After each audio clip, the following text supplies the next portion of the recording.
نماز میں اگر بندہ صرف فرض ہی پڑھتا ہو اور سنتیں وغیرہ نہ پڑھتا ہو تو ایسے بندے کے لیے کیا ہوگا؟ نماز میں صرف فرض پڑھے اور سنتیں نہ پڑھے،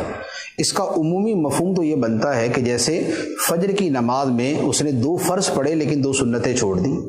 ظہر کی نماز میں 4 فرض پڑھے لیکن جو پہلے کی 4 سنتیں اور بعد کی 2 سنتیں وہ چھوڑ دی۔ اسی طرح مغرب میں اور عشاء میں، عصر کے اندر تو سنتیں موقدہ ہوتی نہیں، سنتیں ہیں لیکن سنتیں غیر موقدہ ہیں۔ تو دیکھیں حکم یہ ہے کہ یہ جو نوافل ہوتے ہیں ان کی بڑی فضیلت ہے، ان کی بڑی عظمت ہے، اور قیامت کے دن اگر بندے کے فرضوں میں کچھ کمی رہ جائے گی، جیسے بھولے سے کسی آدمی نے بے وضو نماز پڑھ لی تھی، اس کو نہیں پتا چلا، یا ناقص انداز کے اندر اس نے فرض پڑھے تھے، تو اللہ تعالیٰ ان سنتوں اور نوافل کے ذریعے اس کے فرضوں کی کمی پوری فرمائے گا۔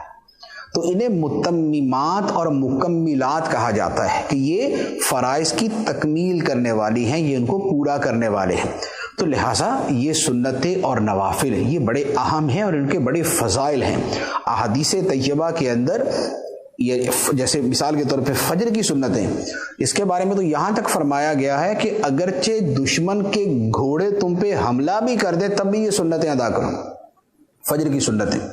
اور جو باقی سنتیں ہیں ان میں بھی اپنی اپنی ان کی فضیلتیں بیان کی گئی، اور نبی پاک صلی اللہ تعالیٰ علیہ وسلم کا وہ معمول تھی، حتیٰ کہ نبی پاک علیہ الصلوۃ والسلام سفر و حضر میں یہ سنتیں ادا فرماتے تھے۔ تو لہذا سنتیں اور نوافل ترک نہیں کرنے چاہیے۔ اچھا، اب یہ ہے کہ بالفرض اگر کوئی ترک کرتا ہی ہے تو اس پہ حکم شرعی کیا ہے؟ تو اس کا جواب یہ ہے کہ جو نوافل ہیں یا جو سنتیں غیر موقدہ ہے، اگر ان کو ترک کرتا ہے تو وہ گناہ گار نہیں ہے، ایک فضیلت کا عمل تھا اس نے چھوڑ دیا۔ لیکن اگر سنت مؤکدہ ترک کرتا ہے، سنت مؤکدہ کون سی ہیں؟ فجر سے پہلے کی 2، ظہر سے پہلے کی 4 اور ظہر کے بعد کی 2، مغرب کے بعد کی 2 اور عشاء کے بعد کی 2، تو یہ سنتیں جو ہیں یہ سنت مؤکدہ ہے۔ اور جمعے کے اندر یہ ہوتا ہے کہ جمعے سے پہلے کی 4 اور جمعے کے بعد کی 4، وہ سنت موقدہ۔ تو اب اگر جو سنت موقدہ کا تاریخ ہے تو اس کے بارے میں حکم یہ ہے کہ اگر کوئی ایک آدھ مرتبہ کبھی کبھار چھوڑ دی تو اس پر گناہ نہیں ہے، ہاں اس سے پوچھا جائے گا کہ کیوں چھوڑی، یعنی کہ اس سے پوچھ گچھ ہوگی، سرزنش ہوگی، لیکن اس پر گناہ نہیں ہے۔ لیکن اگر سنت مؤکدہ کے ترک کی عادت بنا لے کہ بار بار چھوڑتا ہے تو یہ جو سنت مؤکدہ کا ترک ہے یہ گناہ ہے، پھر اس پر گناہ ہوگا، اور پھر گناہ جو ہے وہ بہرحال عذاب کے مستحق ہونے کا سبب بنتا ہے۔ البتہ اس میں ایک اور صورت بھی ہے، وہ فقہاء کرام نے جو بیان فرمائی ہے وہ بڑی سخت صورت ہے۔ وہ یہ ہے کہ جو بندہ سنتیں یہ سمجھ کے چھوڑتا ہے کہ یار ان کی کیا اہمیت ہے،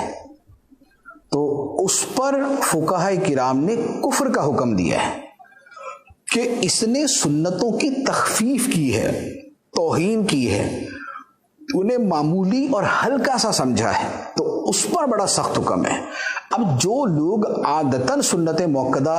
ترک کرتے ہیں، نہ نفل پڑھنی، نہ سنت غیر موقدہ، نہ سنت موقدہ، اور بس فرض، تو جو بالکل ہی ایسا معمول بنا لے تو ان کے بارے میں بڑا اندیشہ ہے کہ کہیں یہی وہ ہلکے پن والا اور یہ اس طرح کا ان کے دل کے اندر معنی مفہوم نہ ہو کہ جس کے اوپر اتنا سخت حکم لگتا ہے۔ تو لہذا سنت ترک نہیں کرنی چاہیے، بلکہ یہ جو 12 سنت موقدہ ہیں ان کو ادا کرنے پر جنت کی بشارت ہے، اور انہیں ترک کرنے پر شفاعت سے محرومی کی وعید ہے۔